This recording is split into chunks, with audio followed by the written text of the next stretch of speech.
बंधू खरातच्या जो सध्या प्रकरण सुरू आहे त्यामध्ये आज एक व्हिडिओ व्हायरल होतोय ज्यामध्ये तुम्ही त्यांच्या पाया पडताय. काय आहे का भोंदू बाबाचा आम्ही निषेधच करतो, त्यांचं समर्थन कधीच करू शकत नाही. आणि कार्यकर्त्यांना आम्हाला मंदिरात नेलं, महादेवाचं मंदिर होतं, महादेवाच्या मंदिरात ते भोंदू बाबा तिथं होते, त्यांनी माझा सत्कार केला, फेटा बांधला. आणि काय म्हणतात त्याला, आता एक कोणताही वरिष्ठ माणूस आमच्या वयापेक्षा जास्त आहे तर ते आपली संस्कृती आहे, आपण पाया पडतोय. ते झुकून आपण असं फक्त त्याला एक काय म्हणते मान सन्मान म्हणून. तर ते 4 एक वर्षाच्या अगोदरची गोष्ट आहे. मी आता ते पाहतो, 2 वर्ष नाही, 4 वर्ष अगोदरची गोष्ट आहे. त्या कार्यकर्त्यांना अग्रस्त नेला आणि समाजाचं मन राखावं लागतं कधी कधी. आम्हाला माहित असतं का हा बाबा कामाचा नाही, हे सगळं धुताण आहे, पण समाज मन नाराज झाला नाही पाहिजे म्हणून एक आम्हाला जपा लागतं. वास्तविक ते कठोरपणा आपण घेतला पाहिजे. त्यानंतर नक्की आम्ही ते घेत राहू, त्याचा आम्ही निषेधच करतो. मला एक प्रश्न विचारायचा आहे मीडियावाले, म्हणजे तुम्ही किती मीडियावाले भारी लोक आहे, बनमाश म्हणणार नाही कारण मग तुम्ही आधी उलट्या बातम्या टाका. तर तुम्ही फडणवीस साहेब तिथे गेले, त्यांना विचारलं का तुम्ही? अमित शहा तिथे जाऊन आले, त्यांना विचारलं का तुम्ही? ते तुमच्यात ते मर्दांगी येत नाही, त्यांना फोन लावून विचारायला पाहिजे. शिंदे साहेब तिथे गेले, ते विखे पाटील तिथे गेले, ते कोणत्या शिड्या बाहेर काढायच्या हे बीजेपीनंच ठरवलं. मीडिया तेवढ्याच बरोबर बाहेर काढतं. व्यवस्थित बीजेपी व्यवस्थित कार्यक्रम राबवतोय आणि मीडिया तिथं जाऊन बरोबर ते तेवढ्याच. आता 300 कॅशल व्हिडिओ आहे तिथे जवळ. मग ते फक्त बीजेपीच्या संबंधित येत नाही. तुम्ही सांगा, जयंतराव पाटील गेले तिथे, तिथे विखे पाटील पण आहे बसलेले, त्याला विचारलं का तुम्ही? बच्चू कडू आहे गरीब माणूस, त्याला कसं बदनाम करता येईल हा अजेंडा तिकूनच आलेला आहे बीजेपीच्या पार्टी कार्यालयातून. त्याच्यानं फक्त मी गेलो काय, सत्कार झाला काय, तर व्यवस्थित बदनाम करण्याचा प्रयत्न होत आहे. वास्तविक अशा भोंदू बाबूच्या, मी तर माझं लग्न 2 ऑक्टोबर गांधी जयंती लावलं जेव्हा 12 मास होते. सगळे पंडित म्हणे या दिवशी लग्न करणं म्हणजे उचित नाहीये. आम्ही या प्रवृत्तीतले माणसं आहे. मग किती डाव दाखणार भोंदू बाबाला तुम्ही? रोज सुरू आहे तुमचं, म्हणजे सकाळपासून 10वा दिवस आहे आता.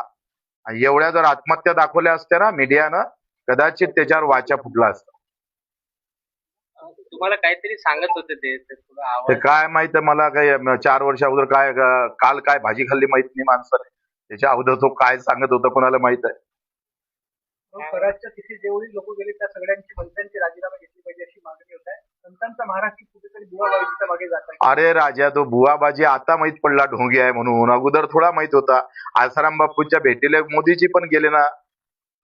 ते तर तो एक तर बीजेपीचे 4 मोठे नेते नाचताना आहे आसाराम बापू सोबत.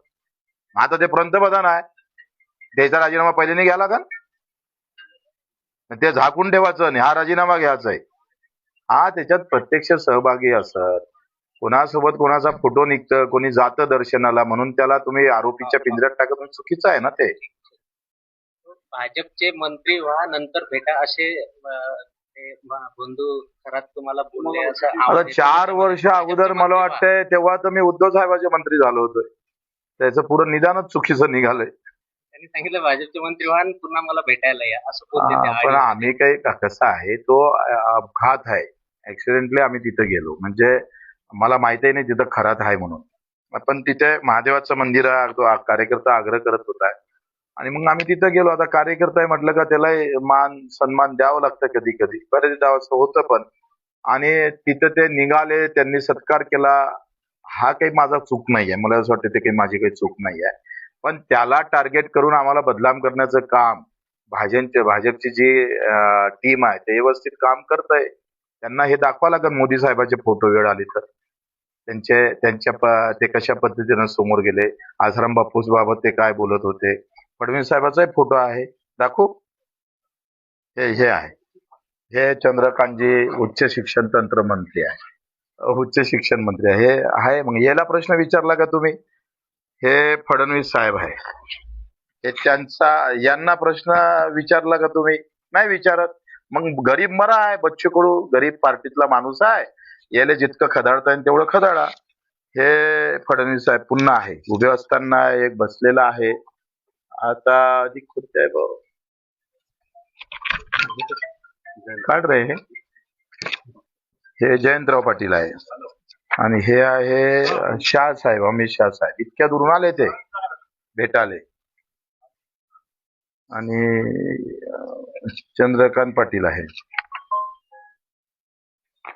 हे धनंजय मुंडे साहेब आहे आणि हे पुन्हा नार्वेकर आहे, मिलिंद नार्वेकर.